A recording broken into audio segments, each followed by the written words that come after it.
hold on. Not yet, not yet.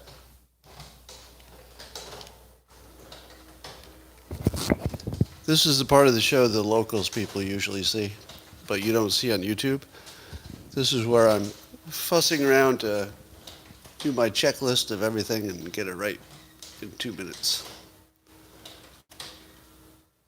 That sound you hear is my notes printing out for the best show you're ever going to see. Let me tell you, we got a good one today. I won't say that every time, but today, oh yeah, it's a good one. All right, just a couple more steps here and we're good to go. Let me grab my notes.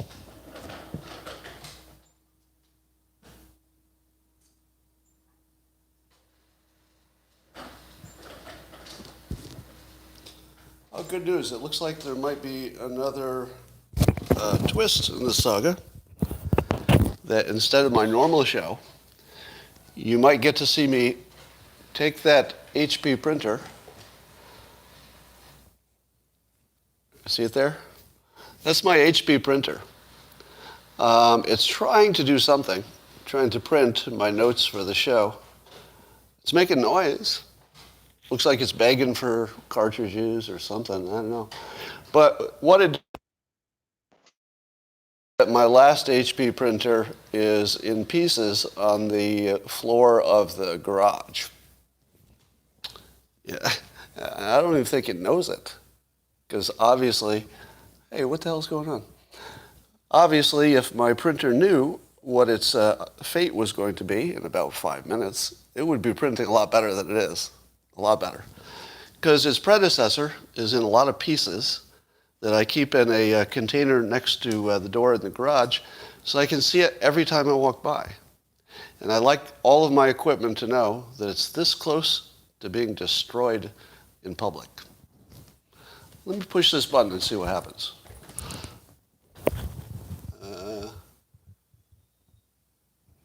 Oh. Might be just on a paper. Hold on.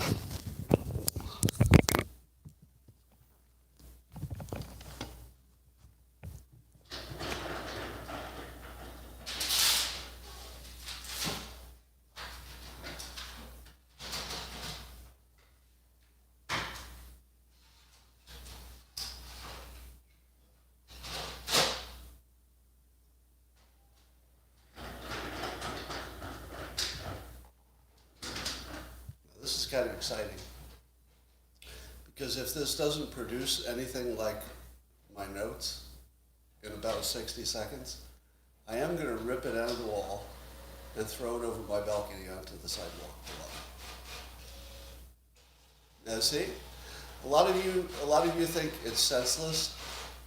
A lot of you think it's senseless to threaten your technical devices, but no, you can see it working right in front of you. Yeah, those of you who say, it doesn't make sense to threaten technology, that's not going to make a difference, but you see it yourself. See, a few threats, boom.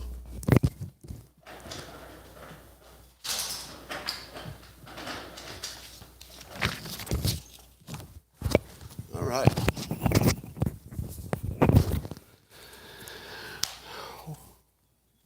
Well, I also don't want to say this is the worst start to the show of all time, because I've had some pretty bad ones. I might even put the camera on me. Welcome to the worst simultaneous sip of all time. Oh, are you kidding me? Come on. Come on, technology. Come on. My iPad was teasing me, but I think now. There we go. There we go. Take a deep breath, everybody. I know there was a little bit of panic there when you thought to yourself, I don't know if there'll be a simultaneous sip today. It's not looking good. Because it almost went off the rails, but we saved it. We saved it with what? Threats. Yeah, a lot of people don't think threats work, but they do, even on technology. And I think we're in good shape now. So I can't claim this will be the best thing that happened all day because I had such a bad start, but it's going to be in the top 10, even with this bad start. And the only thing that could make it better, well, just one way, would be the simultaneous sip. And all you need is a cup or a mug or a glass, a tankard, chalice, a stein, a canteen, jug, a flask, a vessel of any kind. Fill it with your favorite liquid. I like coffee. And join me now for the unparalleled pleasure, the dopamine hit of the day, the thing that makes everything better, including your antibodies. And that's science, bitch. Go.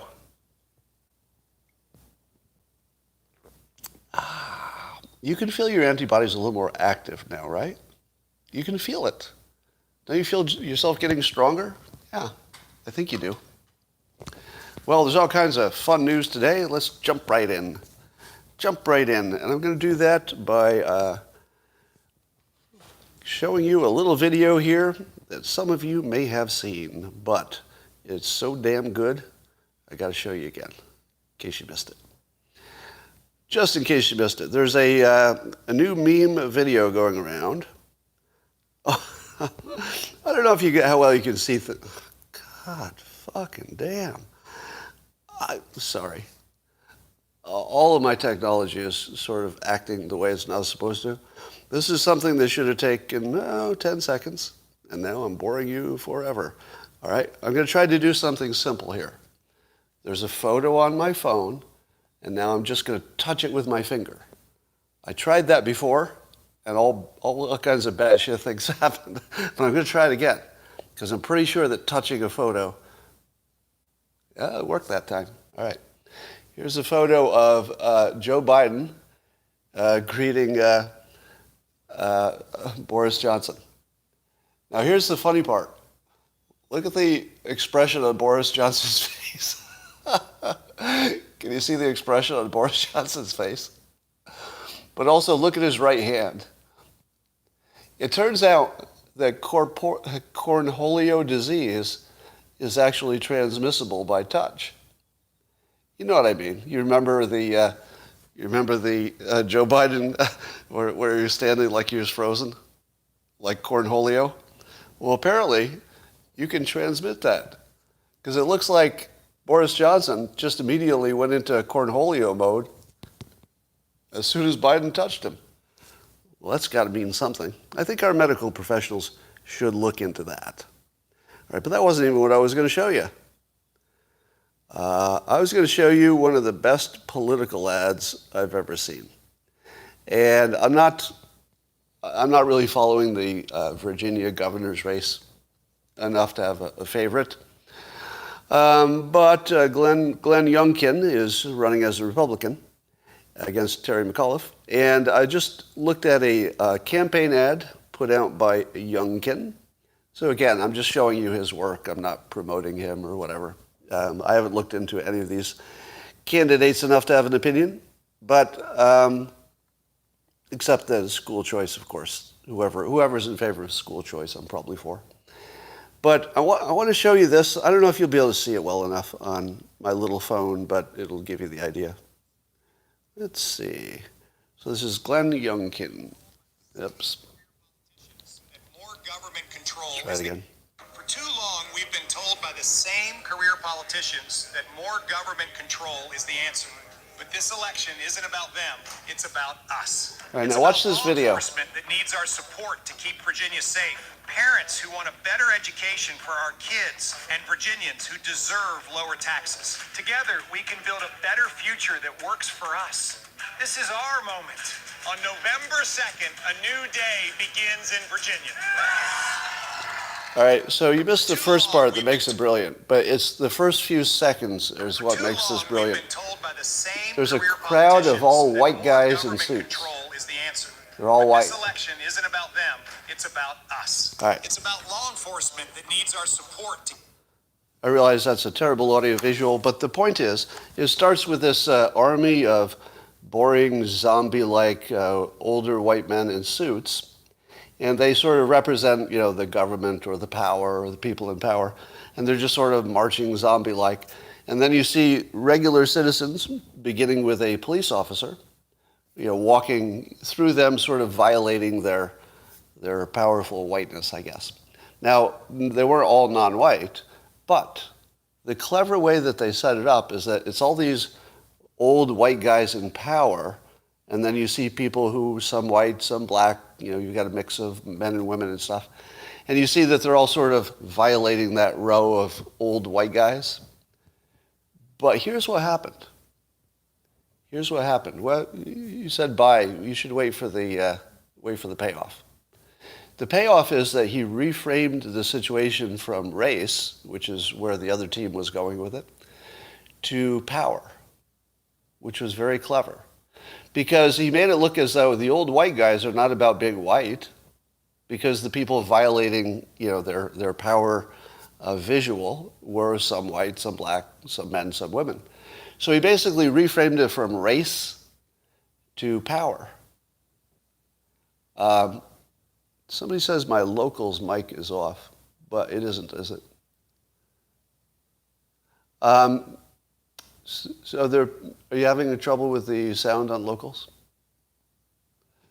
All right, let me see if I can change anything here. Let's see, I am plugged in. I'm going to pull the mic. All right, I pulled the mic on locals. And let's see if you can hear that now. It's the same. No difference. Is there anybody who can hear it well? Okay, looks like we got a problem here in locals. I'm going to kill this feed, which means ending the app. And I'm going to try to restart it. All right, over on YouTube, apparently we have good sound if you want to run over there and not have to worry about it. But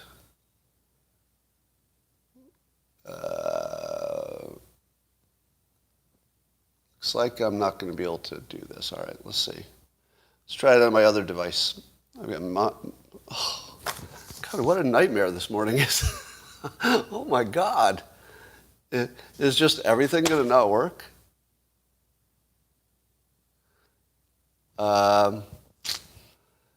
Seriously, just everything's not going to work today. All right. Well, let me try another one. I'm going to try a test one. Sorry, YouTube, you're just going to have to sit this one out because I got to fix this right now. So it'll take a second. See, this is the trouble with all live streaming. If you've never tried to live stream, the technology never works the same twice, which is why it's just really hard to live stream on two platforms at once. All right. Let me see if I can fire this up. So in theory, I'm firing up another locals feed, but you might not be able to see it.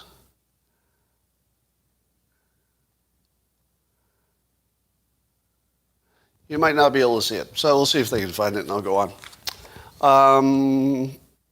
Boom. So I doubt you can hear this. All right. There's a, have you seen the LGB meme video? Let's Go Brandon.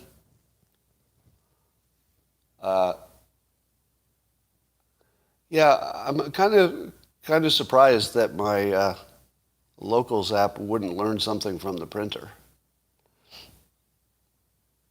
All right. Still nada. All right, let's try this. Permission denied. That didn't work. Let's see.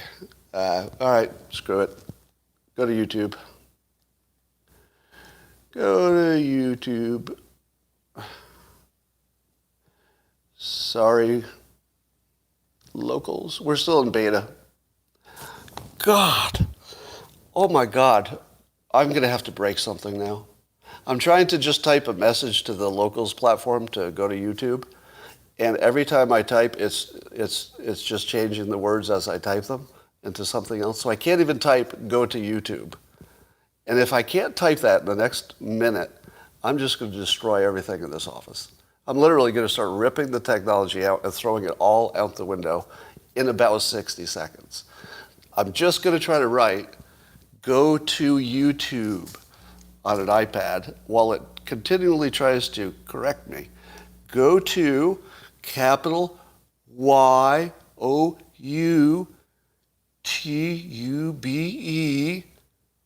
send. All right. Shit. All right. Honestly, I'm so pissed off right now. I don't even know if I can talk. What a day. All right. So have you seen there's a great meme called Let's Go Brandon? And I was going to play it for you, but the odds of that actually working seem so low right now that, sure enough, I can't even find it. All right. It's just, if I were you, I would just give up on this. You know, normally I'm pretty happy about the content I'm producing here. But today, you should just give up on me. You should just freaking give up on me. I have failed you completely. I'm the Joe Biden of podcasters today. All right. Anyway, somebody made a great meme in which they blah, blah, blah. Wouldn't it be great if you could hear the thing I'm talking about? Is there anything more boring than somebody describing a meme that they're not showing you? No, nothing. There is one thing. Describing a dream or telling somebody about a good meal you had, those are worse than this.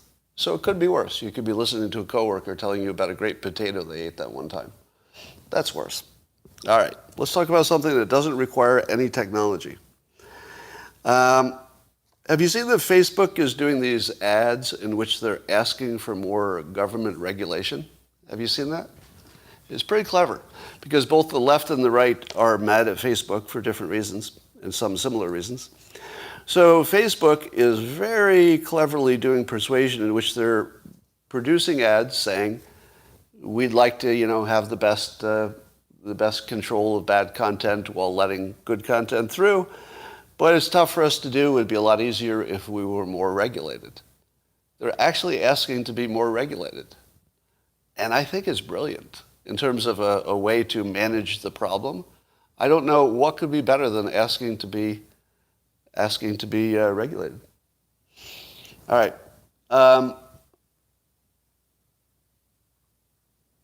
Yeah.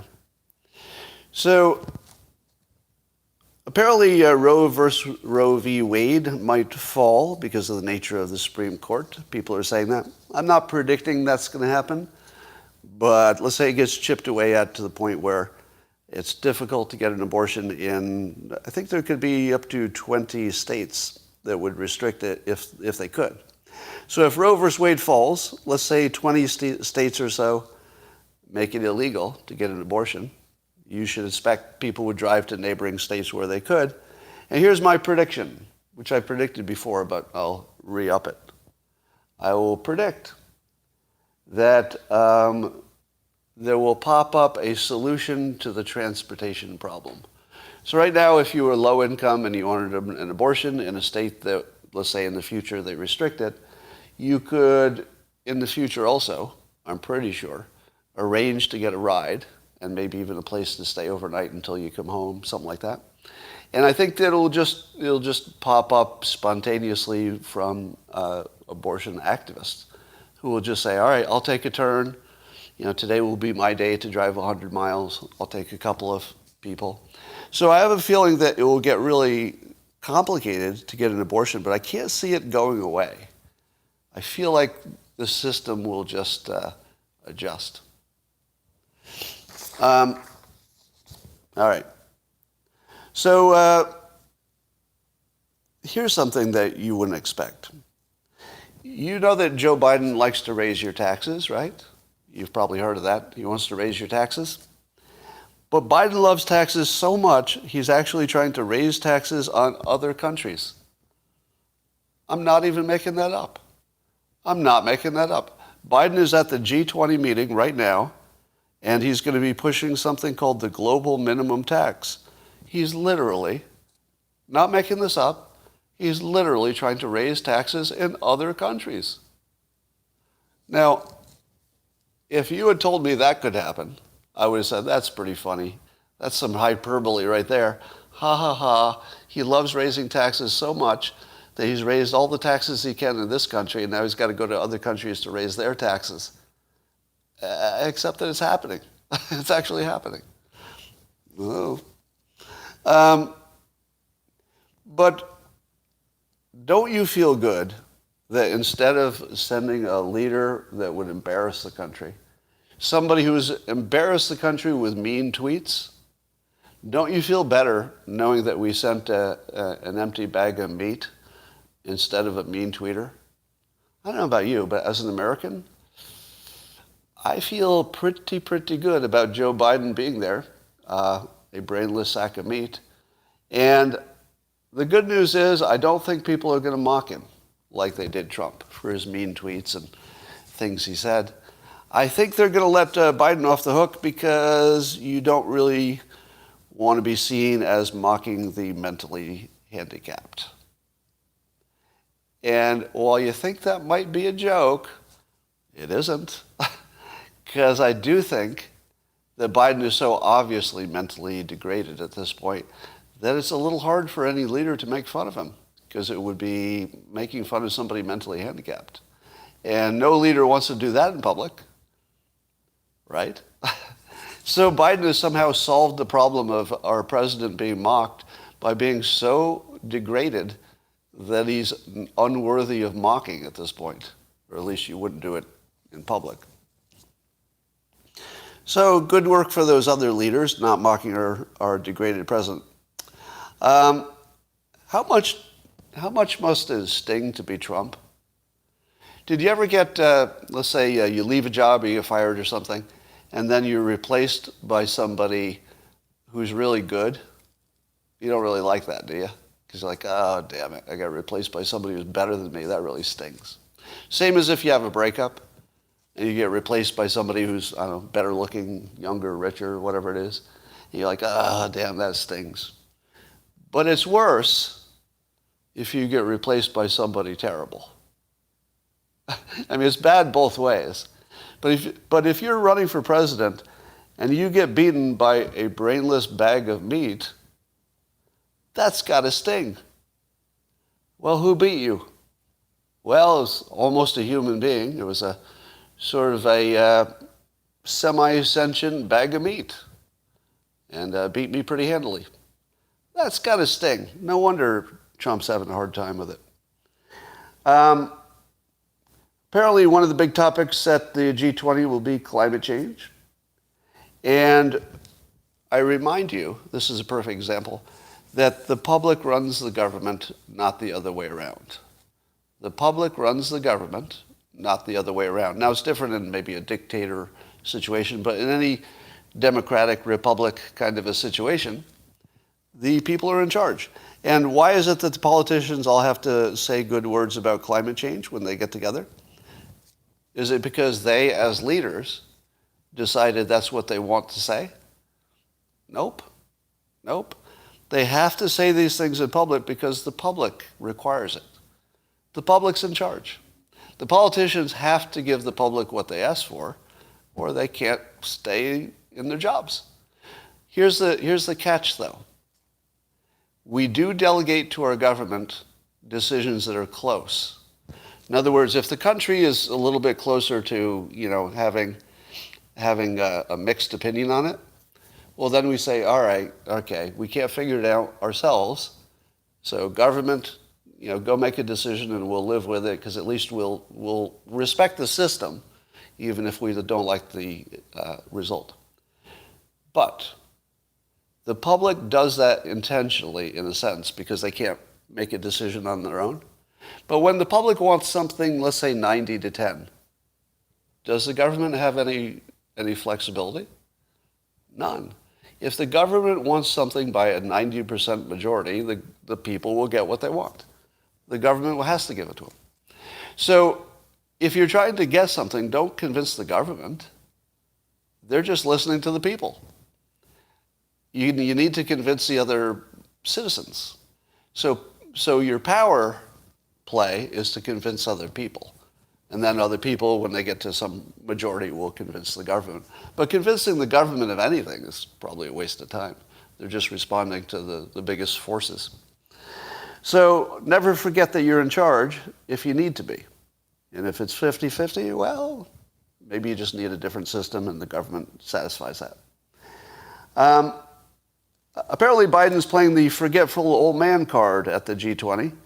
So, of course, it was sort of awkward when he meets France's head, Macron, because there was that thing where the US, Australia, and UK put together some submarine deal with Australia and cut France out of a multi-billion submarine deal.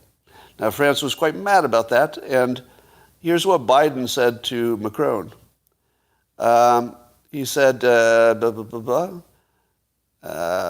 that I'll give you his exact words, which are, Biden said he was, quote, under the impression that France had been informed long before that the deal would not go through, meaning the French deal.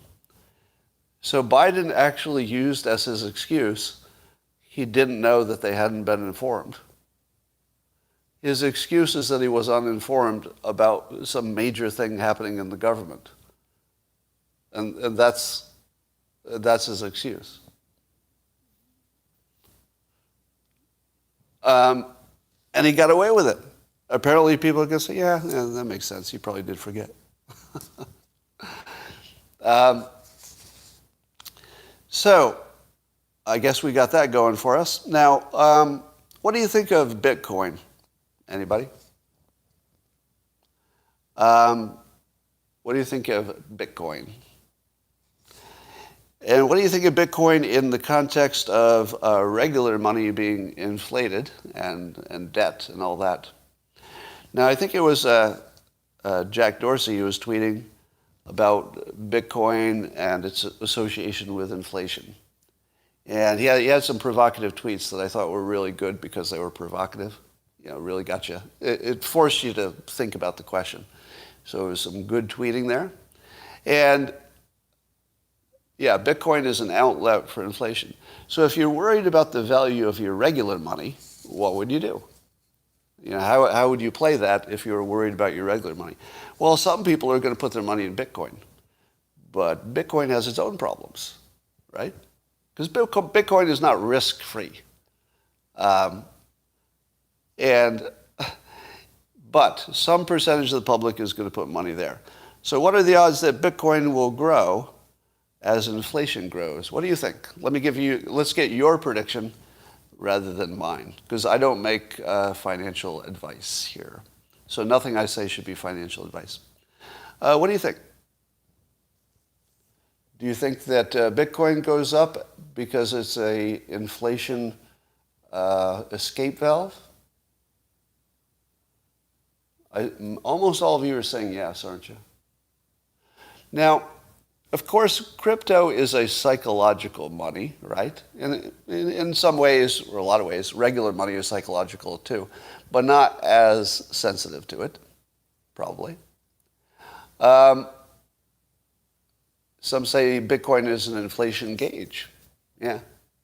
If I had to guess, and again, this is not financial advice, and I should tell you that I do own some Bitcoin, not a ton. So Bitcoin is not a big part of my portfolio, but it could be. Someday it might be most of it if things go the way they're going. So my Bitcoin exposure is small, not enough to, really care. And I do, but I have more ETH. Yeah. I have much more ETH than Bitcoin. Now, I think that those two cryptos, just because people know them the most, they've been around for a while, I think people go with what feels familiar. And while there will always be lots of frothiness in the altcoins world, the crypto coins, I think the two that people are just comfortable hearing and using the most are just going to grow because people are comfortable hearing them and they've been around. And that's all anybody's going to be able to understand.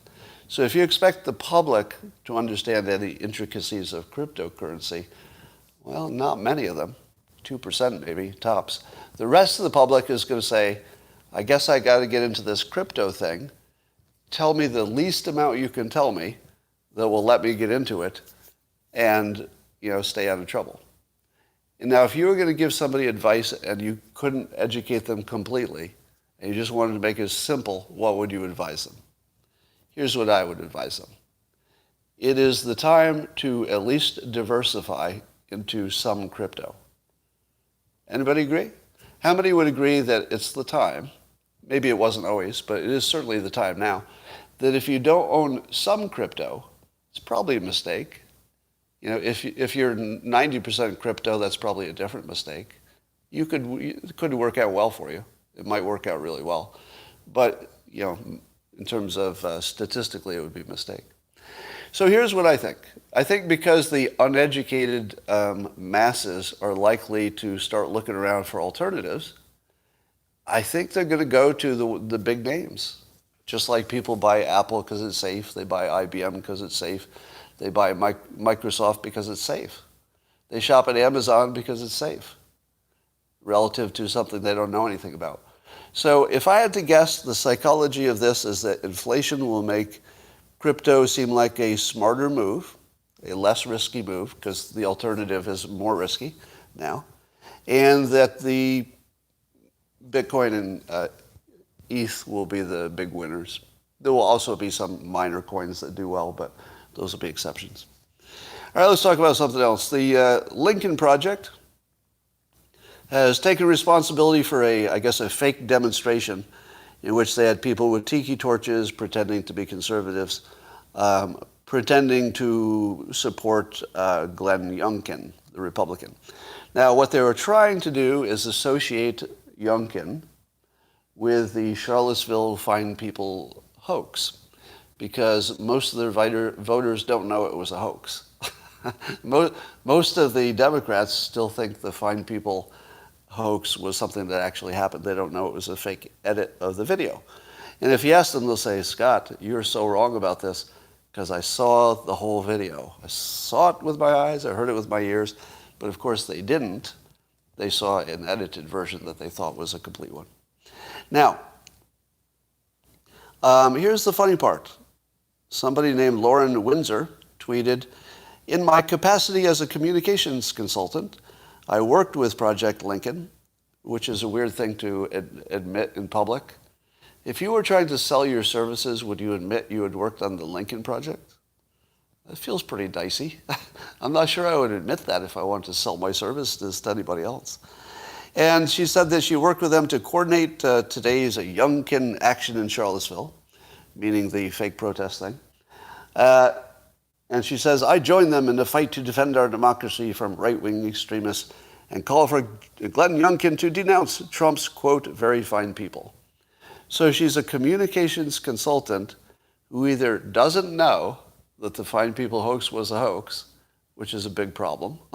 If you're in the political world and you don't know that's a hoax, that's a pretty big problem. Or either knows it and is lying or doesn't know it. Which do you think? In the comments, tell me, do you think that Lauren Windsor is lying when she references the Fine People hoax? Or do you think she doesn't know it's a hoax? What do you think? Most of you think she's lying. I'm going to go against your opinion. It has been my experience that the left actually believes it's true. And I can tell you from one personal conversation with one person in the news business, a prominent news person, I won't mention a name because it doesn't matter, but I've had an extensive conversation with somebody who reports the news for a living. And that person absolutely believed it was true. Absolutely. It was a long conversation and there's no way they were lying. It was somebody who absolutely believed it was true. Now, when I was done, I'm not sure he believed it was completely true, and I'm not sure he believed that Trump was completely off the hook. But I probably changed at least the way he was thinking about it, I think, at the end of the conversation. Yeah, it doesn't matter who. Your guesses are... I'm not going to respond to your guesses. Because the personality doesn't matter. It's not about the personality. It's about the fact that somebody in the business really thought it was true. Genuinely really thought it was true. And I think that's probably what's going on. I think they do. All right. Somebody named Sean Puri, if I'm pronouncing it right, probably not, was writing about the metaverse.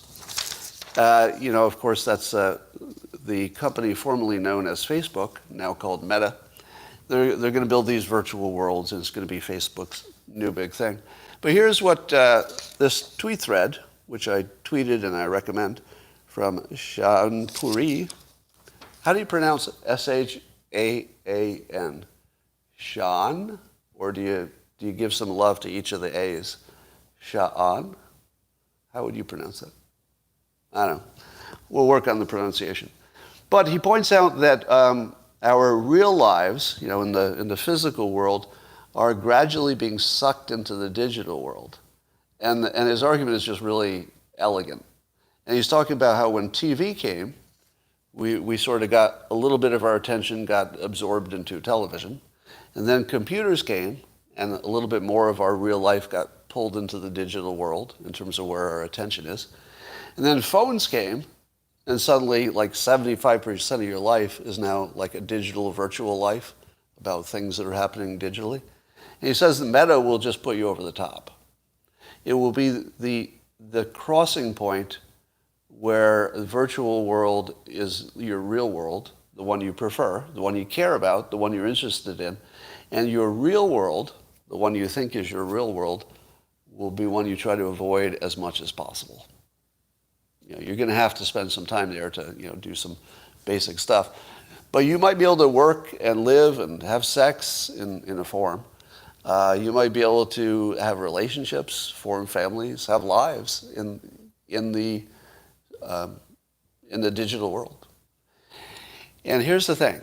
For those of you who have not experienced VR yet, even just to demonstrate it for a minute, put on the goggles and see what it's like.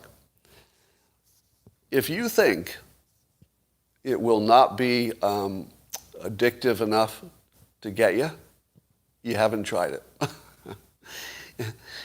I tell you, the experience of actually trying it will change everything you think about it, even with the current technology that's not so great.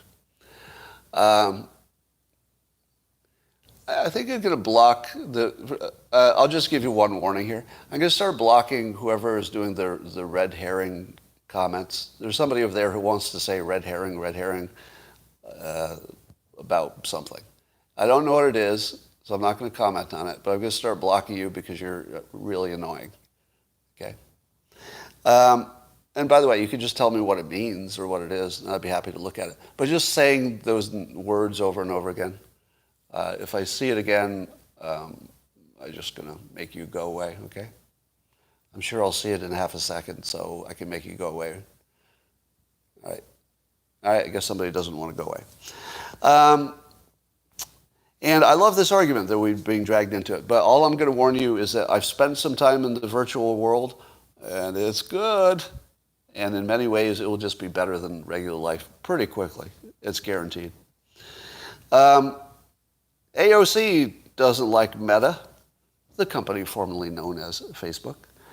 And she says it's Meta, as she tweeted, Meta, as in, quote, "We are a cancer to democracy, metastasizing into a global surveillance and propaganda machine for boosting authoritarian, easy for you to say, authoritarian regimes and destroying civil society for profit."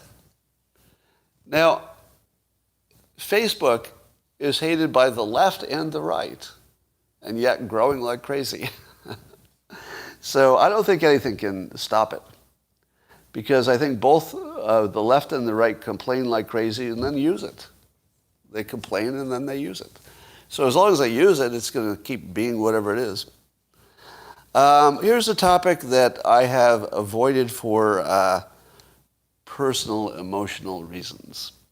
So there's an important topic, and I just haven't been able to talk about it because it kind of still hurts too much, if I'm being honest. Michael Shellenberger is doing great work trying to get something done about the homeless and the addiction problem in San Francisco in particular, but you could generalize this to other cities. And one of his main points is that because we're so progressive, progressives have said they would rather addicts die on the street, in effect, than to be forced into something they didn't want to do, which is to get treatment and medical help. Where do you stand on that? Because I know a lot of my audience is pro make your own decision. And a lot of you are, hey, the government shouldn't force anybody to do anything. But what if you're an addict and your brain no longer is your own brain? Because I don't know if you understand this, but an addict doesn't have a brain in the way that regular people have brains. An addict's brain it's like effectively like an alien took it over, but the alien is the drug. So a person who's an addict can't make decisions. Let me just say that as clear as possible. If you expect an addict to make a decision, you don't understand what addiction is. They don't make decisions. The drug does. The drug makes them do what they do. So the concept of some free will decision making, it doesn't apply to an addict. Now, I would argue it doesn't apply to anybody, but it definitely doesn't apply to an addict. The addict is just responding to what the drug is making them do. So the progressive thought that addicts should have the same, let's say, civil rights as other people. I know it's a dicey situation, right? The fact that addicts have the same civil rights as other people, I think you have to question it, because they're not like other people. We don't treat people with a functioning brain the same as someone who doesn't have one. And I would argue that an addict doesn't have a functioning brain because it's now dysfunctional because of the drug. Yeah, you could throw alcohol in here if you wanted, but the overdoses are mostly from the other kinds of drugs. So I think I'm on board, and having gone through this, and the reason it's a sensitive topic, if anybody doesn't know, my stepson died of an overdose in 2018 at age 19. So this topic is just so painful for me that I've ignored it. You know, even though I should be an activist and have been, it's just hard for me to spend time thinking about this stuff because it just hurts too much. But, and by the way, let me tell you something that you might not be aware of. I've had a number of people who died, you know, in my lifetime. Parents, grandparents, you know, usually older people. When somebody who's elderly dies in your life, you'll be sad, but it's not a tragedy, and you don't see them everywhere you go, like in your mind. You know, because when people are ready to die, you know, you just accept that as part of the cycle, and you move on. When a child dies, and this would apply to a stepchild who's, you know, been part of your life for a long time. When a stepchild dies, they never die. They just don't stay dead. My stepchild is everywhere I go, all the time. He's just there. And I don't know if that's the case for everybody who loses a child, but 3 years later, he's everywhere. He's... Can change the topic.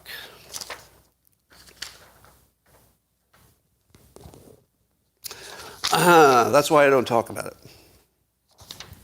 All right. Here's my favorite story of the day. I'll start with this as a lead up to it. AT&T, they must be experiencing a lot of cancellations because if you haven't heard, AT&T decided to go full racist. It's really shocking. So in particular, they've decided to be anti-white. And they're actually training the employees to consider white people the enemy and the source of all racism, et cetera. And, you know, while there's some factual truth, of course, that white people were behind slavery and lots of other things, I'm not arguing the factual reality of it. I'm just arguing that if you're a major company, you can't target an ethnic group and get away with it. You can't target an ethnic group, I don't care which one, and get away with it. Okay? And what have I told you about the public? The public's in charge. AT&T won't do this if the public doesn't want them to, in large enough percentage. And in this case, it's not going to take a large number of people to cancel their service. If 10% of people canceled their service over this, I think the CEO would be replaced, wouldn't they? You don't think you can get 10% of the public to cancel AT&T service over the fact that they're blatantly racist? And this is not even an interpretation.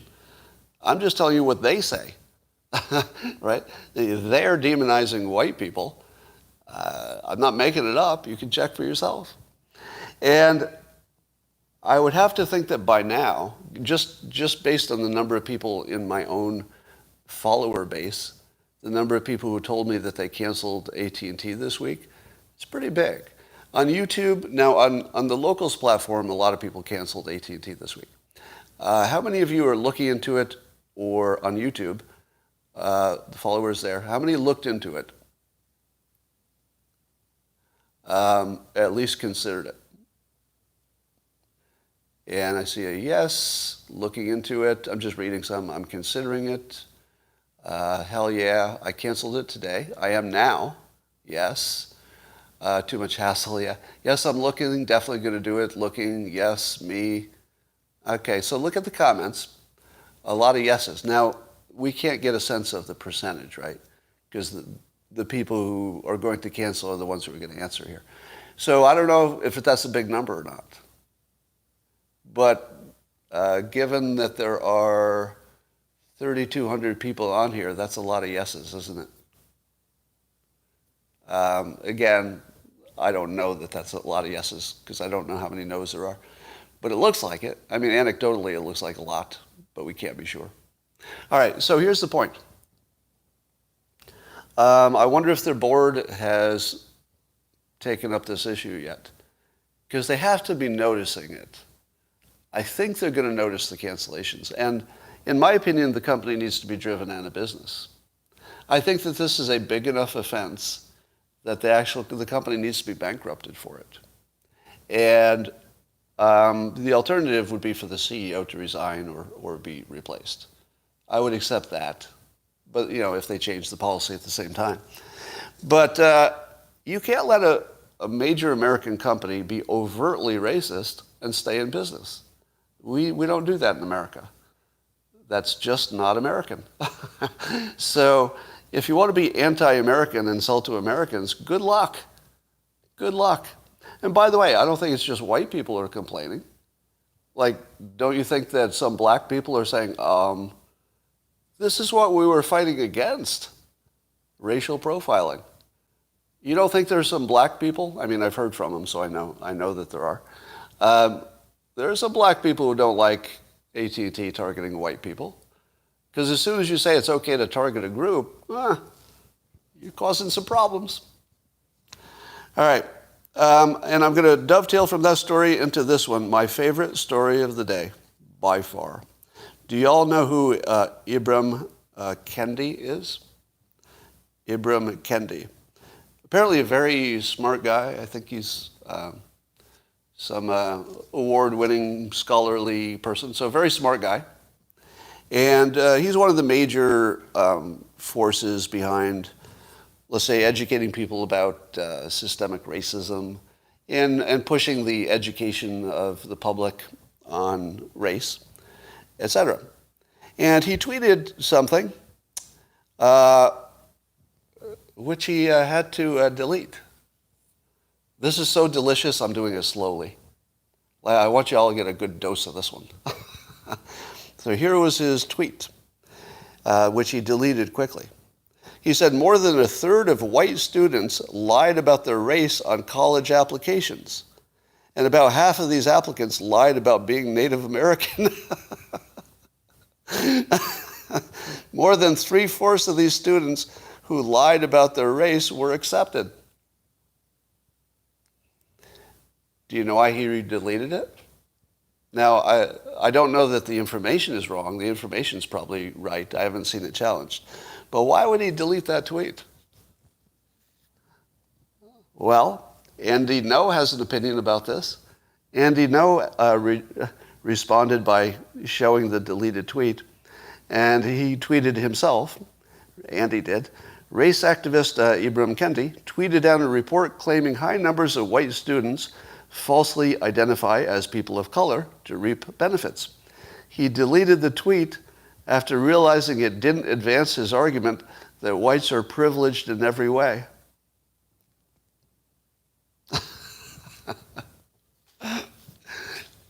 How delicious is this? The white people who were lying about their race on college applications were doing it for money. They were lying for money, meaning that they would get into a better college, have a better job, or they would maybe get a scholarship. They were lying for money. Can white people get money just by saying they're white people? Apparently not. But if you say you're another race, you can get advantages, like really big ones, like being accepted into a college you wouldn't be accepted in, maybe, or getting a scholarship you wouldn't have gotten otherwise, maybe. Those are pretty big advantages. So I don't think Mr. Kendi got exactly what he wanted with this comment, and it's funny that it took him a moment to realize it was counter to his entire reason for existence. His entire reason for existence is this. Now, as many of you know, I also identify as black. Why? Why?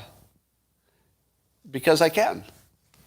That's one reason. So first of all, there's no limitation, because the current rules, the 2021 rules, are that you can identify with wherever you have the most affinity. And I feel a strong affinity to the black population in America. Partly because I was so discriminated against in my own employment for my race. Partly because I just like black people, and I like sort of being on the team. I like to be on a winning team, exactly. So I identify.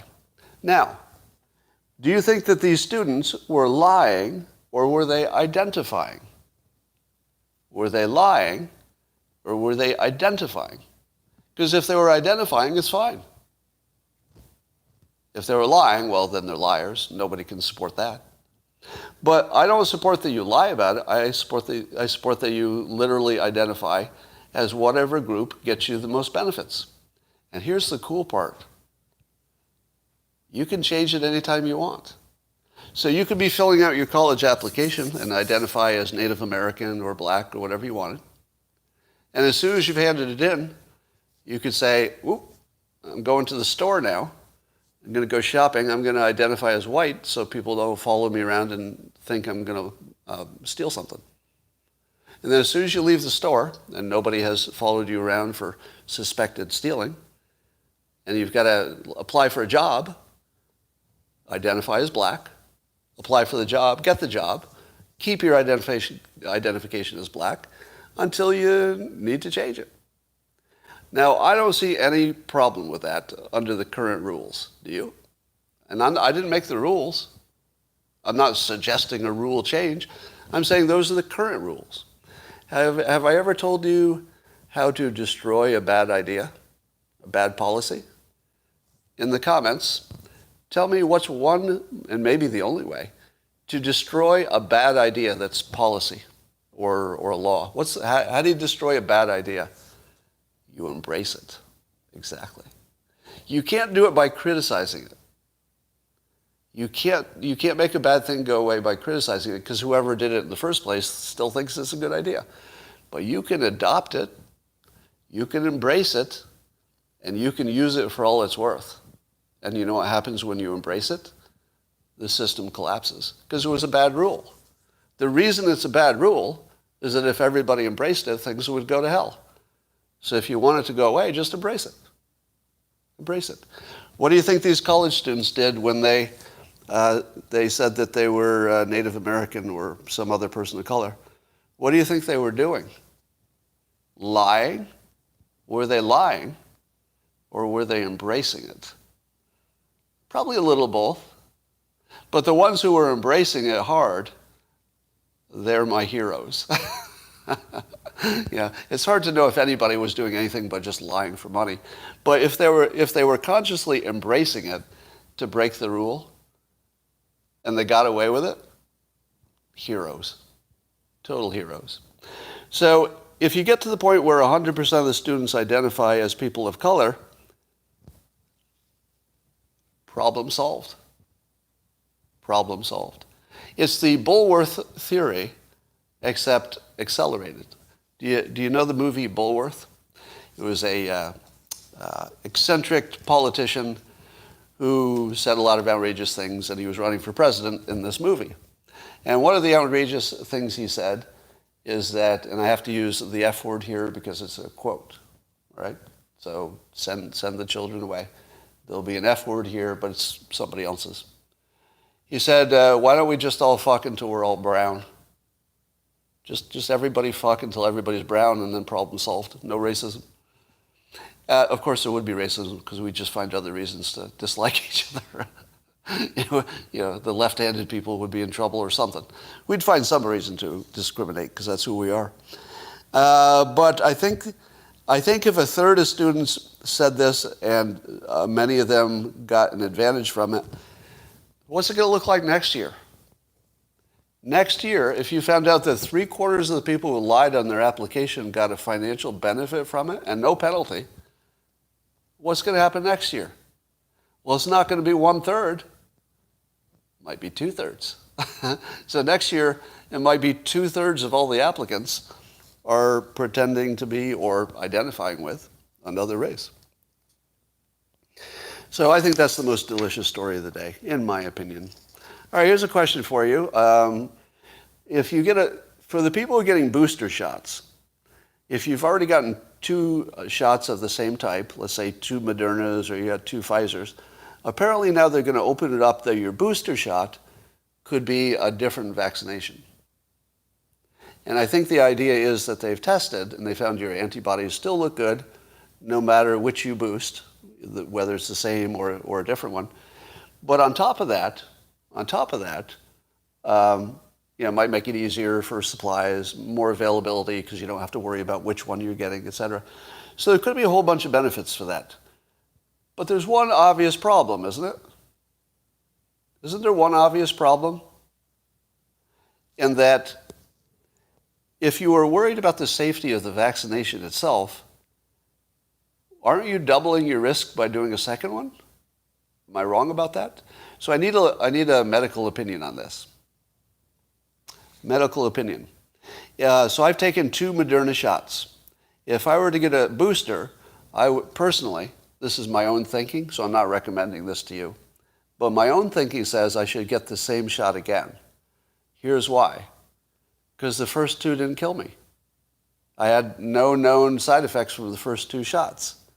Would you get a separate vaccination if you were a little bit worried about the side effects, knowing that the first 2 you got didn't hurt you? Wouldn't you get the same kind the third time? Am I wrong about that? I'm seeing lots of no's, but I don't know which question you're saying no to. Now, I get the idea. Now, I would imagine that there's a benefit from getting a separate one, which is that if the one vaccine protects you in a particular way and another vaccine added a different way to protect you, a little more protection. But don't you open yourself way up to one of the vaccinations being more dangerous than the other, and you switch to the one that gave you specifically a problem? Okay, so I see some people agreeing with me, but I don't know if we're medically smart about this. This is the type of question where your common sense can get you to the wrong place. My common sense says do the same kind. But I don't know if the medical community would agree with that because they're recommending the different kind here. So I'm a little confused about why they're recommending this without a caveat. Somebody sent to me on Twitter a long text thing by an Australian engineer. He's an engineering PhD, so somebody who's really good at analyzing things. And this gentleman, I think he's Australian, did a deep dive into all the COVID data. Really went to like base, fundamental data, really dug in further than any of us would or probably could. And he had a number of questions. Now, if you read the questions, they're very provocative, like, if this is the data, then why is this true? And there were so many of the questions that it turned into what somebody called a Gish Gallop, which I'd never heard of. Have you ever heard of that term? A Gish Gallop? G-I-S-H? Maybe it was named after somebody called Gish. But the idea is that you overwhelm with so many points that if somebody tries to argue with you, they only have time to argue a point or two. And then you could say, oh, well, okay, maybe you win on that point or two, but I had all these other points, so I still win. So basically, it's a way to win an argument by overwhelming with so many points that the other team just can't deal with them all. And then you could always go away and say, well, you didn't deal with them all. And I've called that the laundry list approach, the laundry list. And I've recommended that there is a way to deal with it. The way you deal with the laundry list is you ask for the most, let's say, powerful point. What's your best point? Give me your best point. And if I can debunk your best point, can we agree that all the rest of them are weaker than that, and this one got debunked? So you should go back and rethink your other points. I think that's the only way to do it. Now, when I first heard this term, a Gish Gallop, the first thing I thought is it sounds like any weekend for Tiger Woods, but that's just me. I'm just going to let that sit there for a moment. The Gish Gallop is like any weekend for Tiger Woods. Anybody? Anybody? No? No? Nobody? Does anybody appreciate that joke? Nobody, apparently. Apparently that was just for me. Okay. But here are some of the questions that the engineer asked. Why is it that so many old people were dying right after the vaccination?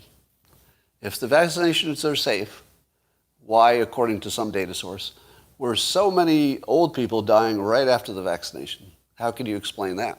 That's the question, right? Well, I can answer that.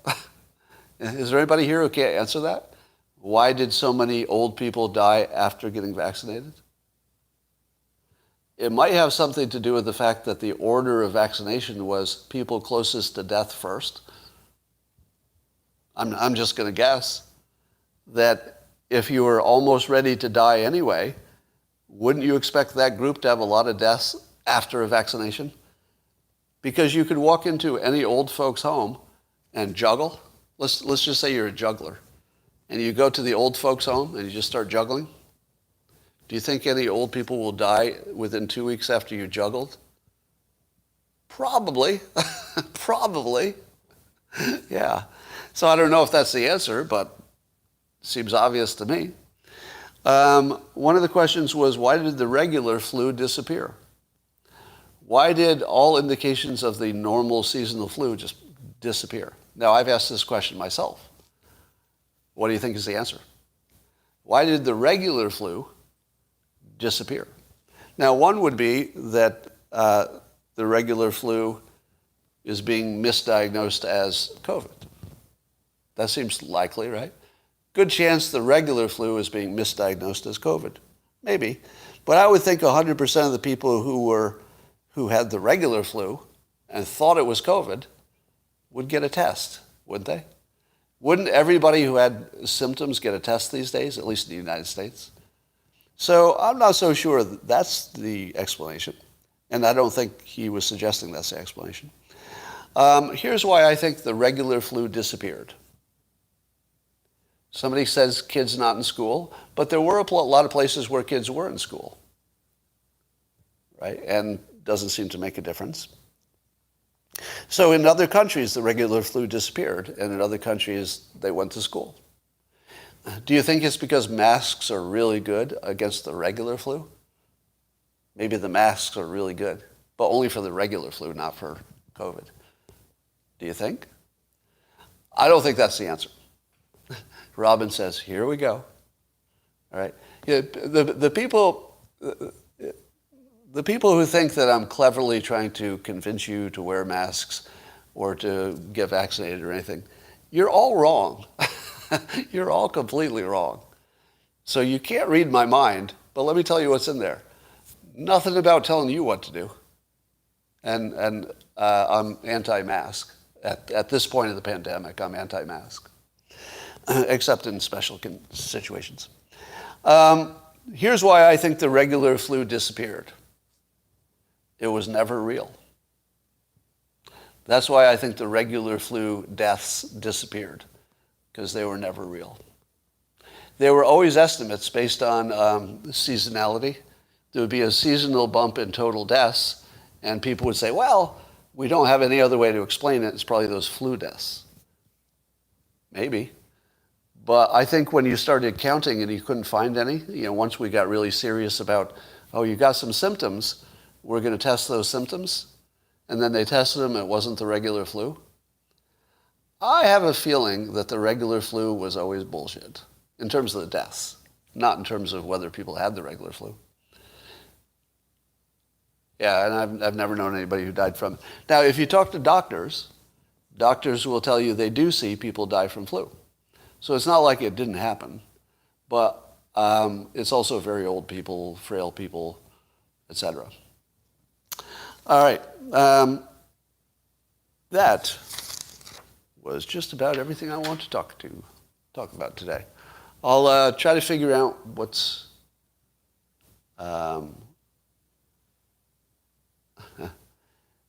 CDC reports pin deaths weekly. What? Did I recover? Did I recover well enough to salvage this terrible live stream? Oh, I have good news on the cat. Being asked on an update on the cat. So my cat had a tentative, probably cancer diagnosis that turned into absolutely no cancer. So when the most sensitive test was run, it was not there. So Boo the cat will go on to a long, healthy life, we think. We think. You wanted to see a printer defenestrated. Yeah, well, you missed it when I did my last one. Yes, and the person least surprised was me. Here's why I didn't think it was real cancer. Have I ever told you to follow the money? I didn't have to tell you that, right? When you're trying to figure out what is true and what is not, follow the money works so often that it's amazing. And I'm not even sure that it's people making a conscious decision to follow the money, because I don't even know why it works, because I'm pretty sure a lot of people don't do that. Here's why I thought it was not true from the start. The so-called maybe cancer was discovered while fixing a different problem, which is she had some polyps that she had some surgery to remove them in her ear, and it was causing some balance problems and stuff. And when they did the surgery, they found some suspicious stuff, and they said this could either be a signal from the surgery itself, just inflammation, or it could be cancer. Now, what are the odds that they would find this cancer in a youngish cat? She's not that old. What are the odds they would find this cancer in the very place that they were looking for something else and found this something else, and that in the process of finding and removing the something else definitely would cause something to look exactly like cancer, which I think was more white blood cells or something. Now, how expensive is it to figure out if you have cancer for sure? Really expensive. And what happens if you do have cancer? Really expensive if you're going to treat it.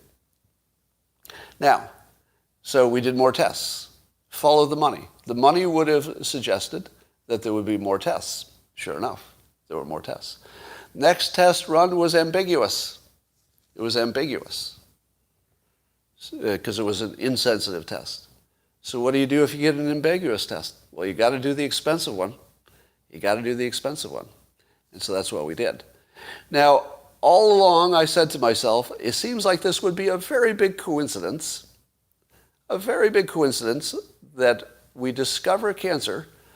Here's another fact. A cat that has this particular cancer is going to die in a few months, right?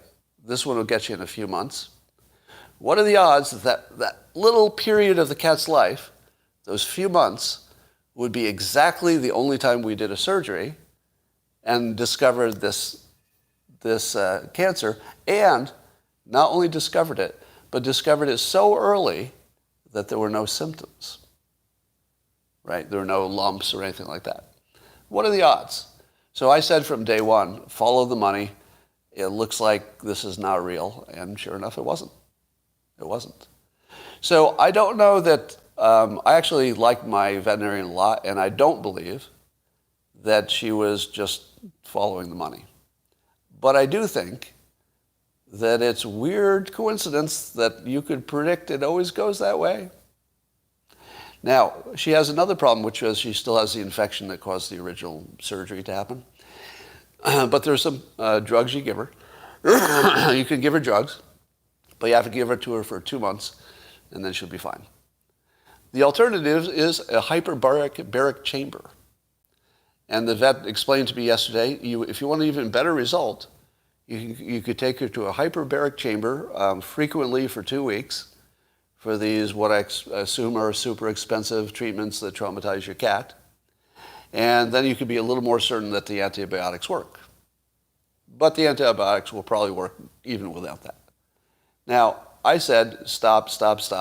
I'm not going to drive to Oakland many times in the next 2 weeks to do this really expensive thing that I could do at home and just give her drugs every day. So the follow the money just works almost every time. Here's a little experiment for you. Next time you can't decide what to eat at a restaurant, ask the server which of the 2 things that you've narrowed it down to, which of the 2 things they recommend. Are they ever going to recommend the less expensive of the 2 items you say? Which one is better? Do people like this one or this one more? I've been tracking this for decades. 100% of the time, the server recommends the expensive one. 100% of the time. Now, are they lying? I don't know. I actually don't know. Because I don't think it makes that much difference to them that the customer gets the one that's $1 more, right? You know, their tip goes up by 20 cents. But they're certainly going to sell that one. And it's, you know, and maybe the restaurant requires them to upsell that one. But watch for this. Watch how many times you can't identify the mechanism for why following the money would be predictive. You look at it and you say, yeah, I get what you're saying. Follow the money should work. But the people involved definitely don't care about the money in this case. Because that's quite often, right? You can identify a lot of people who, as far as you can tell, are not in it for the money. It could be the Pope. You know, just you can imagine lots of situations where you're convinced it's not about the money. Still make your prediction as if it were. And you're going to be right. Not every time, but a lot. Yes, it explains the hostility toward ivermectin, even if it's not the reason. That's a perfect example. All right, ivermectin's a perfect example. I don't have any evidence that the reason ivermectin is being crapped on is that some pharma company will make more money if that's not available. I have no evidence that I've seen to suggest that's what's happening. However, if you made a prediction based on follow the money, and that would be an obvious way to follow it, you would get to the right conclusion, which is that it would be diminished by everybody who's, you know, got a foot in that world. Yeah. I think if you're dealing with, you know, the pharma companies, it's definitely about the money. What do I know about January 6th and who planned it? Well, I know what's in the media. But I also know more about the world. So you're never going to know what I know about that. That will never come out. But I don't have any information that says the FBI was behind it. So I have no information to suggest the FBI was behind it, or that they weren't. I have no information on that. I don't think it's part of the story. If it is, it's a small part. If Trump ran as a Democrat, he could blow up the progressives in the party. Interesting idea. He won't do that. But will Tucker be canceled? I don't think so. I think Tucker is a pretty big part of Fox News' profit model.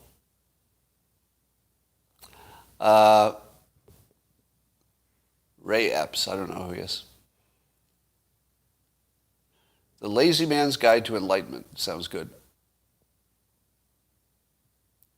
Trump should run as an independent. No, they never get elected. Yeah, Tucker might be too big to cancel. That's right. You know, and the other thing that Tucker has going for him is that when he's wrong, he tells you. That's a good protection. Now, I said this the other day, and I don't think Tucker Carlson gets enough credit for this, that when he's wrong, he says it directly, and he says it pretty quickly. He doesn't make you wait for it.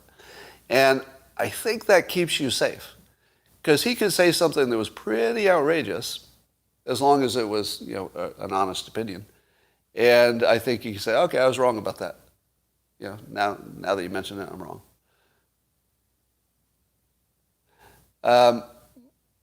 Look into Ray Epps. He incited the crowd. Somebody says, I don't know, who's Ray Epps? Somebody says, Tucker is pro-white. Well, I'm pretty sure Tucker is pro-people. And some of them are white. If his beat seems more pro-white than some other person, that probably has more to do with the audience. Oh, Epps is a Fed informant. Okay. Oh, Ray Epps was a director provocateur, and he was not arrested. And he was so Vernon somebody tweeted about this. Ray Epps was paid by the FBI to cause the insurrection. Okay, I'm going to doubt that story. Let me give you let me tell you what it sounds like. A little bit too on the nose. Now, I'm not saying it's fake. I'm saying that if you hear that story for the first time, and you hear that there was, in fact, a specific FBI agent who was paid to incite a riot, the first thing you should think is it's probably not true. That should be your default assumption. Probably not true. And why? It's too on the nose. Doesn't mean it's false. Right? I'm open to the possibility. Doesn't mean it's false. All I'm going to say for sure is that it doesn't sound true. I could be wrong. But if you always bet against everything that sounds too perfect, just always bet against that. You'll be right 90% of the time. But, 10% is real, so maybe it's real. Watch the video. Oh, is this based on the Tucker Carlson video? Did that come out? The special he did? He's on several videos inciting the people to go in. And has he been confirmed to be a FBI asset? I assume so, or you wouldn't be saying this. I have yes, old people die from the flu. I think it happens. I don't think it happens in the numbers we've been told. All right, I'll watch the Tucker package on it. Yeah, I heard about the Whitmer situation. But fill in the blanks for me. Why would the FBI be doing that? Complete the picture for me. In the comments, I think you have enough room in the comments. Can somebody complete the picture?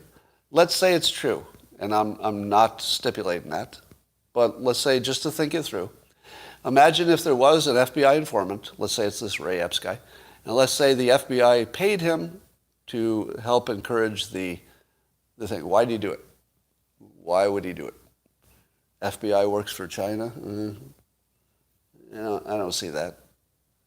To draw out the righties? That doesn't feel like a good plan. Maybe. FBI hates Trump? I don't know. That's a weird plan for somebody who hates Trump. Yeah, see, you've got a problem there, don't you? To blame the PSYOP on Trump. That's kind of assuming too much intelligence and foresight. If you imagine that the FBI informant did it for the purpose of making Trump look bad, maybe. That's a pretty big stretch. And I would say that's not a plan any rational person would try to do. Now, I do know the, various agencies have done a lot of clever things, but that feels not certain enough. In other words, you couldn't know with enough certainty that you would get a good output from that so that the risk of doing it would be greater than the likely payoff. Somebody said, didn't say he was rational. So you think there was an irrational FBI agent irrationally... Okay, you see where this all fall apart? I think you're watching it. Yeah, false flag.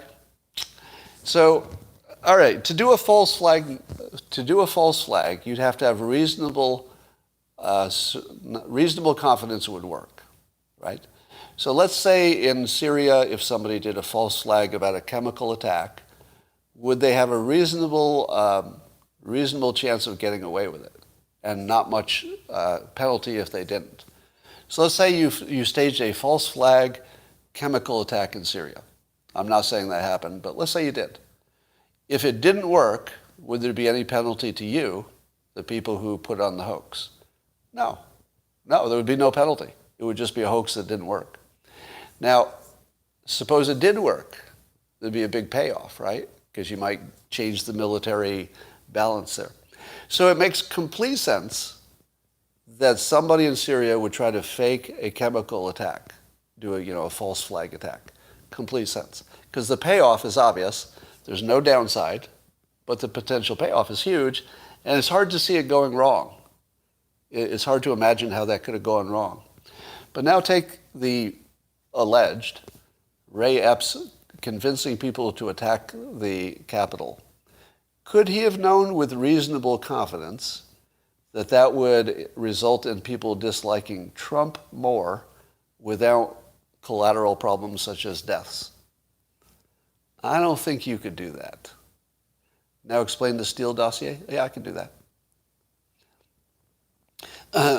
So now explain the Steele dossier, because in some ways that looked like an op.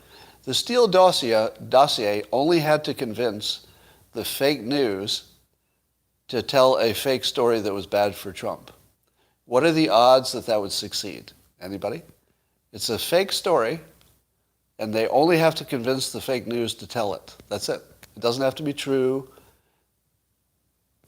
That's easy, right?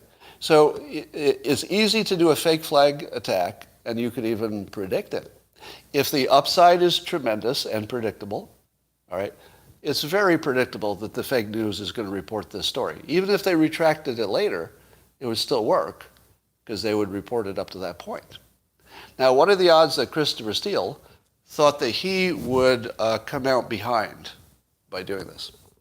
Well, he was getting paid. There was every reason to believe it would work. And he didn't go to jail, right? So he did something that was a low risk to him, that had a huge potential payoff, and it was very predictable, the payoff. Very predictable that it would work. Under those conditions, what are the odds of a false flag? Really good. Really good. It's a perfect condition. But I would argue that the January 6th stuff is exactly not like that. You wouldn't know what could happen from a march on the Capitol, because that's the whole problem, right? You didn't know if it'd go peaceful, you didn't know if it'd go dangerous, and if it went dangerous, how dangerous, and you just wouldn't know. So I don't believe that anybody rational would have done a false flag of that nature, because it doesn't fit the model that you would do a false flag for.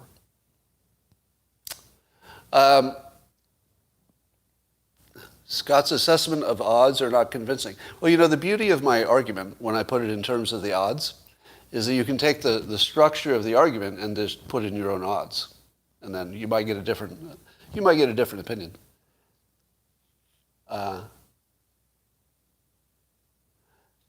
Not a false flag, merely a framing. Well, it would be a false flag in terms of who initiated it. But yes, I would take that. I take that correction. It might be more of a framing situation. Framing as in framing somebody for it. But I guess that's a false flag, isn't it? Top 3 ways to detect fake news. Okay. Number 1, it's reported as true on only one of the big networks.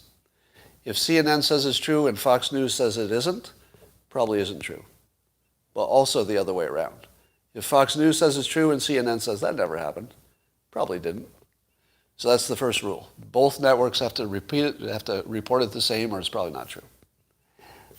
Secondly, is it too on the nose? It's just a little too perfect, that story. It's a little too perfect, right? Number 3, follow the money, right? If following the money suggests that the news is probably fake, it's very predictive, very predictive. Now, not always, not a guarantee. In fact, none of these rules are guarantees. But I think you get to the 90% range, 90% predictive. Let's identify, all right. Here's somebody who's coming back with the red herring stuff. So let me hide you on this channel. All right. Here's one. The payoff of January 6th was that the FBI did not have to investigate voter fraud. That's maybe too clever. Because I don't think, I see what you're saying. But that would be pretty risky. I just don't see the FBI doing risky plays. It's the wrong organization for risky plays.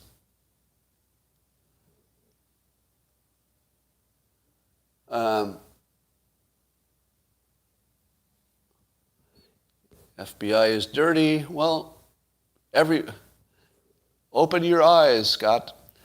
So Z3 Gurgling says, open your eyes, Scott, in all caps. I'm going to close your eyes as you are now hidden from this channel.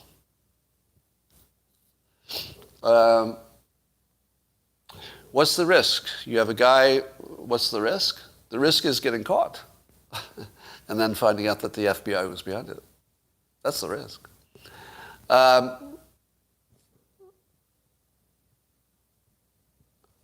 By the indicators, is Hunter's laptop fake? No. Because although CNN was at first trying to sell you the idea that it might have been a Russian plant, they've backed off that. So I don't believe CNN is reporting it's a fake. So now you have both networks reporting it was a real laptop. So I think that works. So certainly,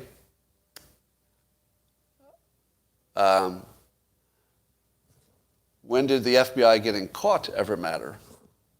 Well, I don't know the history, but it would have to matter. All right, everybody who's doing this gets hidden on the channel now.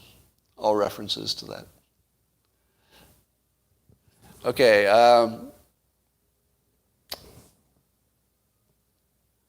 Just trying to get rid of some more of the. Everybody who's saying the red herring thing, I don't care if you're the troll or talking about the troll. I'm hiding all of you. Just annoyed because you don't tell me what that's about. If I knew what it was about, I probably wouldn't care. All right, just spend a moment looking at your comments because there's a lot of pushback. Now, but hear me clearly. I'm not saying it's impossible that the FBI did some kind of a weird false flag or they're guilty of something. It's possible. I just don't see it yet, meaning that the story's got a hole in it. It doesn't quite kind of hold together to me. I don't think there's zero risk to the reputation of the FBI. There's only zero risk to the agent. So if it was an FBI thing as opposed to independent actor, the FBI would never. I just can't see them authorizing that. Too easy to get caught. Too much of a downside. Unclear that the upside even exists. I don't see it.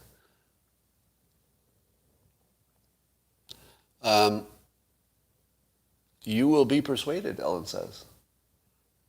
Possible. I'm open to being persuaded on that, by the way. If you think I've closed the door on that, I haven't. What I've seen is not persuasive.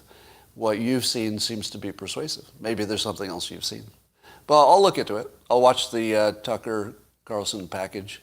By the way, that's up now, right? Explain the Whitmer plot. I believe the Whitmer plot was not intended to actually kidnap her, was it?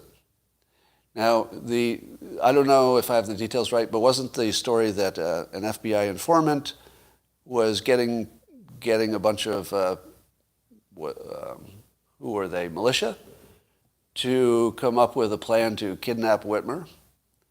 But I don't believe there was any intention that they would actually kidnap Whitmer, right?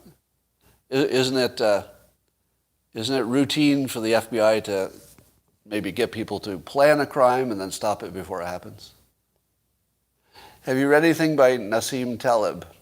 Well, yes, I read the Black Swan stuff, but later after listening to him on listening to him on Twitter, I ended up blocking him, and I don't consider him a useful voice.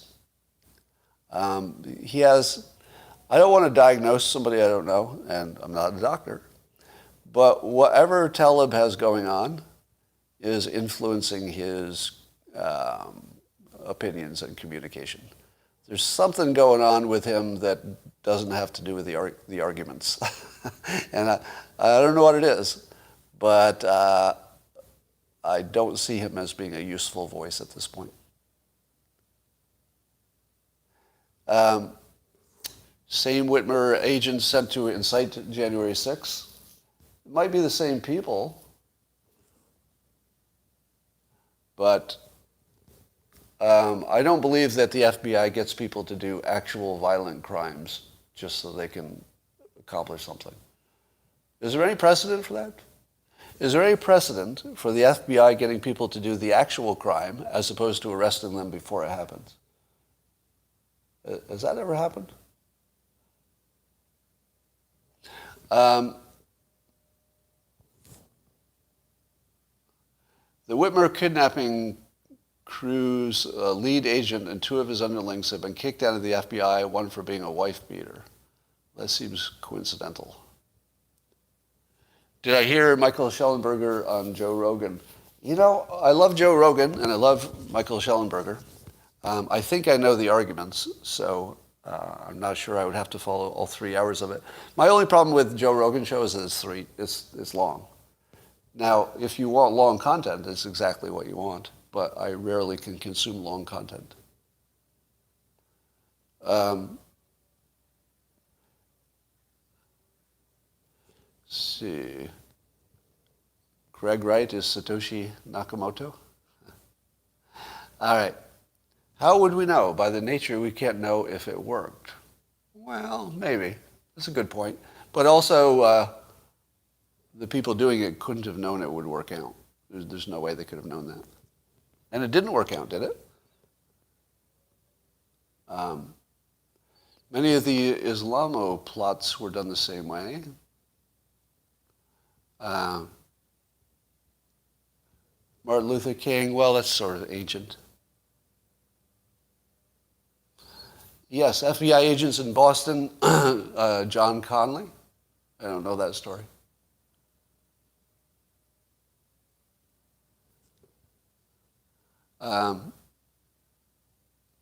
There's a bunch of people in jail, right?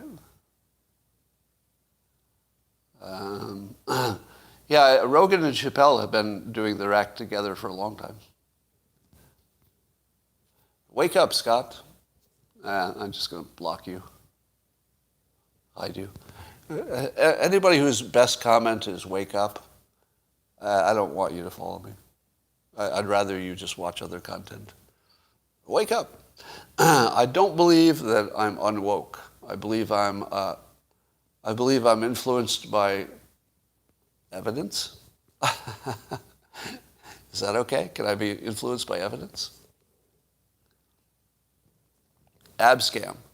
Now, abscam was they got to getting people to do a financial crime. You can definitely let them do the crime and then arrest them because nobody got hurt and they can unwind the financial part. But I don't think there's any precedent for the FBI getting people to do a violent crime or even a potentially violent crime like a protest.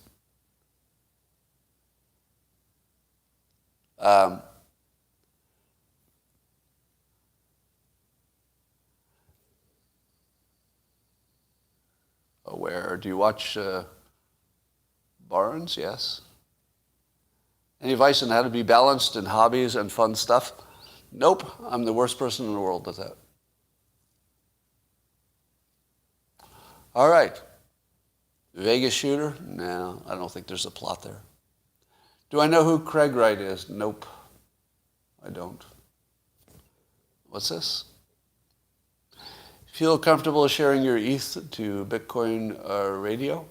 No, I'm not going to take any invitations for media stuff until I get my life under control. I'm not getting, until I can get more than 3 hours of sleep on a regular basis, I'm not going to accept any invitations.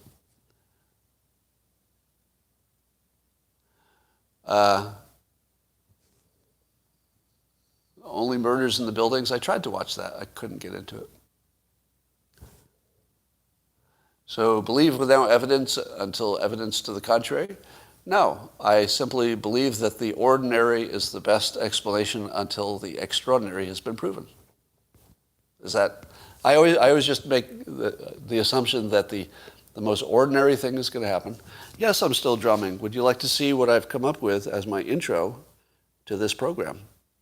Want to hear the drum intro? All right, here's the drum intro. Now, what you need to know is that the drum intro is based on my morning routine, and the name of the piece is called Coffee. All right, so this is my own drumming, and it's supposed to represent me sleeping. It starts with a heartbeat. That's my sleeping heartbeat. Then you'll hear a little bit of noise. That's the alarm. You'll hear my 2 feet hitting the ground, getting out of bed. Toot, toot. You're going to hear me going down the stairs. And then you're going to hear me going on with my day until I have my first drink of coffee, all right? So going from sleeping down the stairs, getting a cup of coffee, here is what might be some form of this, my new drum opening.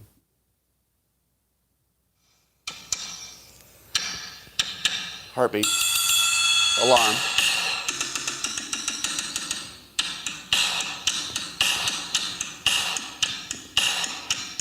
Going on with my day.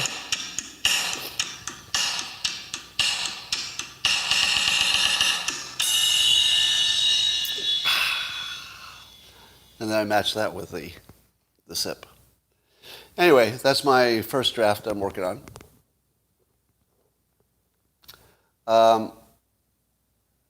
You think it needs to be jazz? No. You like it? Steel drums would be nice, huh? It sounds better, of course, not played through my phone onto my iPad. Well, I'm going to work on that. I might even ask somebody who's an actual drummer to drum it better, so it sounds better. But I also wanted to write a song. I wanted to write a song. So I guess in some ways I guess it's a song. Now, you want to hear a tragic story? It's tragic. Not very tragic. Small tragic. So back when I was doing the Dilbert TV show, it ran on UPN for 2 half seasons, we needed an opening. And so I designed the opening. And the design was, it would be, Dilbert, evolving. You'd show like evolution, and then he'd evolve into a cubicle dweller, and then you'd show him, in the cubicles and stuff. Now that was just sort of the first draft. Okay, I sort of asked the creative people, okay, go make me an opening that has these features in it, where Dilbert has evolved like evolution, from a creature into a monkey, into a human, and then into a cubicle. Because it's funny to show that people evolved into something so weak as living in a cubicle. So we hired, I think, the top person in the field to make the music, and then the animators put together the animation that achieved that, etc. And people liked it. And I'm blanking on the name of the famous composer, Danny Elfman. Have you ever heard of Danny Elfman? A very famous composer for music or movie scores and stuff like that. Who was he with originally? DeVoe? I forget who he was with originally, but he's one of the most successful people. So he did the music. Oingo Boingo, is that where it was?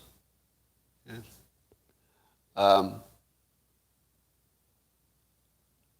Oh, interesting. Chad asked, do you know if they can determine if you've got natural immunity or vaccine immunity? To know if you have a natural boost. Interesting.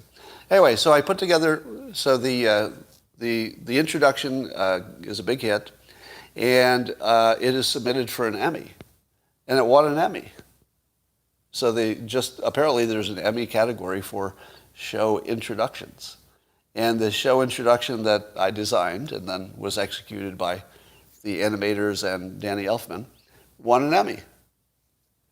So do you want to see my Emmy? Anybody? Would you like to see my Emmy? It's right here behind me. If it looks like a blank shelf, it's because there wasn't enough room on the Emmy application for my name. True story. It was submitted without me knowing it. I didn't know it was submitted for the Emmy, but the people who submitted it left my name off because there wasn't enough room. So I didn't win an Emmy for the thing I designed. Now, to be fair, all of the creative work was done by other people, right? The animators definitely deserved an Emmy, and Danny Elfman definitely deserved an Emmy for their work. But I did design it. It was my first draft, and typically the person who does the first draft, no matter how much it changes, but typically in the creative world, whoever does the first draft gets some credit. So I actually won an Emmy without winning an Emmy. I think that's special. Do I use blue light blocking glasses? No, that's the weird question. Yeah, Elon Musk tweeted that he wants to create the Texas Institute for Technology and Science, so that the acronym can be TITS. And of course, he's named the models of his Tesla cars so that the letters will spell sex. There's models S and E and X, I guess, or he planned to do it. I forget. But I love the fact that Elon Musk is the richest person in the world and also a teenage boy. I don't know. I can't stop loving that. That he's not above this joke. I love that he's not above this joke. I just love it. And I'm not sure it was like it wasn't so funny. I guess it's funny because he said it. That's what makes it noteworthy.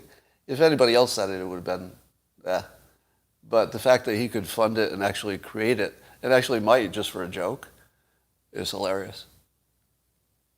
By the way, if you haven't heard Elon Musk mocking Warren Buffett, you have to check that out.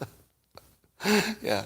check out how dismissive Elon Musk is of Warren Buffett, because apparently Warren Buffett also doesn't think much of Tesla. So, they conflict a little bit. But hearing Elon, who's, taking us to Mars and building electric cars and changing the world, hearing him talking about Warren Buffett as a guy who just looks at numbers, which is pretty close to a good explanation of who he is. Yeah, he reads balance sheets and financial statements, and it's very boring. And that's all he does. That's his contribution to the world, is that he reads balance sheets and financial statements better than you. What is Elon Musk's contribution to the world? Freedom. My God. Elon Musk's contribution to the world is freedom. It's not even close. Oh, yes, I do. I am a big Elon Musk fan. And I do have some small amount of Tesla stock that I bought in the past year. So that's my full disclosure. So I'm very pro Musk and Tesla. But here's what I mean by freedom. We probably will only be free if we can leave the earth. Long term, freedom pretty much requires leaving the earth. Secondly, you're not going to be free unless you have some energy sources that don't completely depend on the government. That's what he makes. He makes your solar panels and your solar battery to make you free from the government, right? Now you could argue it's not enough, blah, blah, blah. You need your nuclear power, and I agree. But he is giving you freedom. You could ignore the government and be your own power company with your house. It's possible, depending on the design of the house. And he's also building Starlink. That's his, right? Starlink. The satellite network. What will Starlink allow you to do? Avoid the phone companies. Avoid the big companies. Probably also avoid the government in some ways. Because if you have more competition in how information is distributed, the more competition, the more freedom, probably. So I would say that Elon Musk is directly and substantially altering the very nature of humankind in terms of the amount of freedom we'll have now and in the future. And Warren Buffett is just taking money from bad investors and giving it to himself. Because that's what he does. He just invests smarter so that some people are buying the wrong stocks. He's buying the right stocks on average, and he makes more money than you do, but it's at somebody's expense. It's at the expense of the people who made the wrong decisions. He's just taking money from one pocket and putting it in another. Now, you could argue that he creates a more efficient system, blah, blah, blah. That's true. But you can't compare the impact that Musk has on humankind to what Warren Buffett did for himself and his investors, right? But basically, they were just moving money from one pocket to another.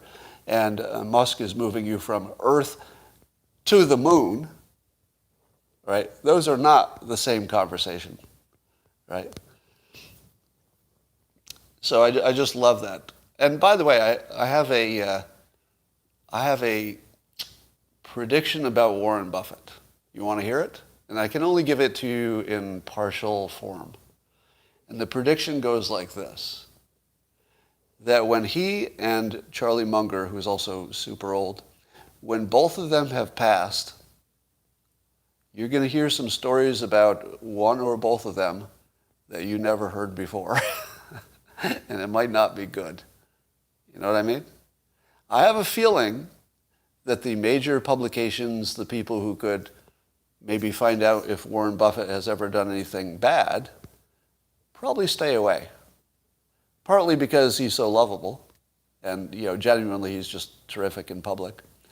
But I can't believe that somebody with that money doesn't have a skeleton or two in the closet.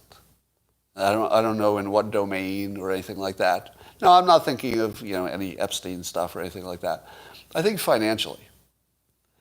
I would be amazed if after they both passed, and I think both of them have to go, Charlie Munger and and Buffett. And by the way, I'm pro both of them. I think they're amazingly successful, good role models based on what we know about them. And you should listen to almost everything they say because it makes sense. But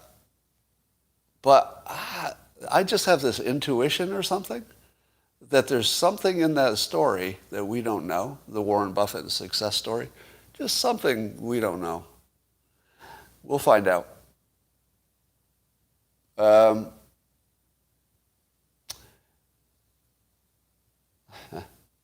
Could you do a podcast on reframing? I was thinking of writing a book on that topic.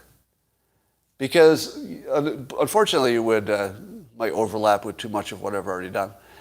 But I think that if people understood reframing as a technique and saw lots of examples of it and how to reframe some basic things in your life, it could be life-changing. Do I own more than one house? No. I own one car and one house. Because in order to own two houses, you need to have a staff, I think. And I don't want a staff.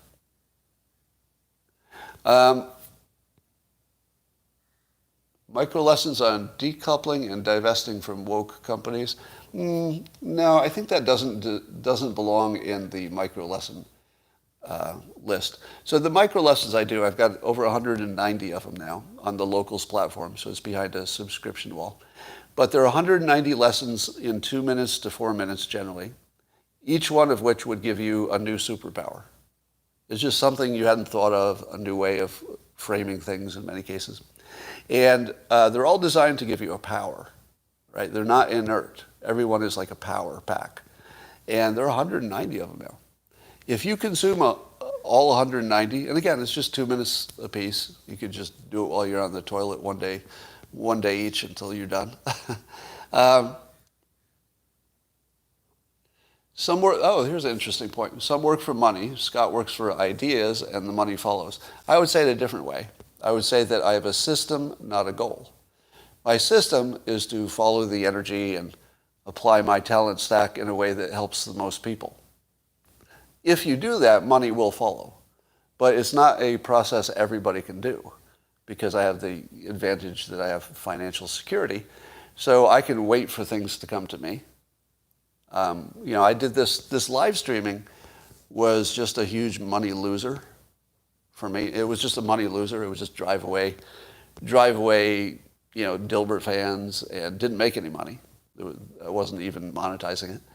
And for 5 years? I think I did this for 5 years just because I was following the energy, and it seemed to have a value that people appreciated. And now it's monetized. So between the YouTube ads, which you can skip if you're subscribed to either Locals or to YouTube, and now it's actually producing money. Now it's not life-changing money. I didn't need it, but it's doing it. I mean, it's actually a genuine, what would you call it, a genuine business, line of business, I guess. Did it help book sales? Probably. Yeah, so I didn't have a goal of being this. I had a system where I followed the energy, I experimented, I listened to the audience input, change, and I just followed it where it went and applied and built my talent stack at the same time. And if you do those things and you improve your production quality, apparently not well enough today, if you just chip away at all these things, 5 years later, you've got a business that you didn't plan on. Exactly. The Hershey CEO said water is not a right. That's true. That's just a definition of the word rights. Now, if you say to yourself, having access to water should be a right, I would agree with you. If you say it is a right, you have to point to it somewhere in a law or God's word or something like that. But a right is not just you think it should be something for everybody. The definition of a right is that it's codified or at least comes from a religion in some way that you could point to objectively and say, oh, there's the rule. Somebody says in Texas water is a right, but I would imagine that that's a limited right. But abortion is a right? No, I don't say anything's a right until it's codified. So abortion is a right if you're in a state where it's a legally defined thing you can do. Biden said our rights are just there. He doesn't acknowledge they come from God. Well, it's better not to acknowledge they come from God, because then you're limited to whatever's, defined by God, and not everybody's following the same one. Am I talking too long? Somebody's running out of beer. You know your rights when you're alone in the wilderness. I don't know. Yeah. I think you should always talk about what should be your rights.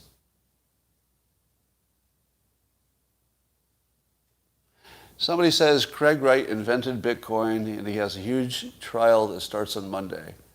Now, why would I not be aware that the founder of Bitcoin had been identified, if that were true? If that were true, are you telling me that wouldn't be the headline story? I don't believe that. I don't believe what you're telling me. There's something left out.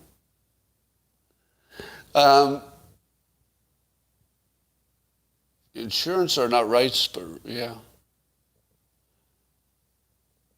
Yeah, I don't think anything is a natural right. I don't believe in natural rights.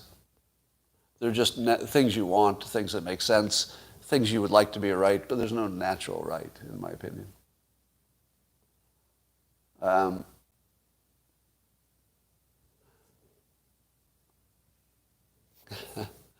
God-given? I don't know that God gives you any rights. Right to life? You have a right to life because it's illegal to be killed, and it's in the Constitution. Yeah, there are things you need, but that doesn't make them a right. All right, that's all for now. I'm going to go do something else. I'll talk to you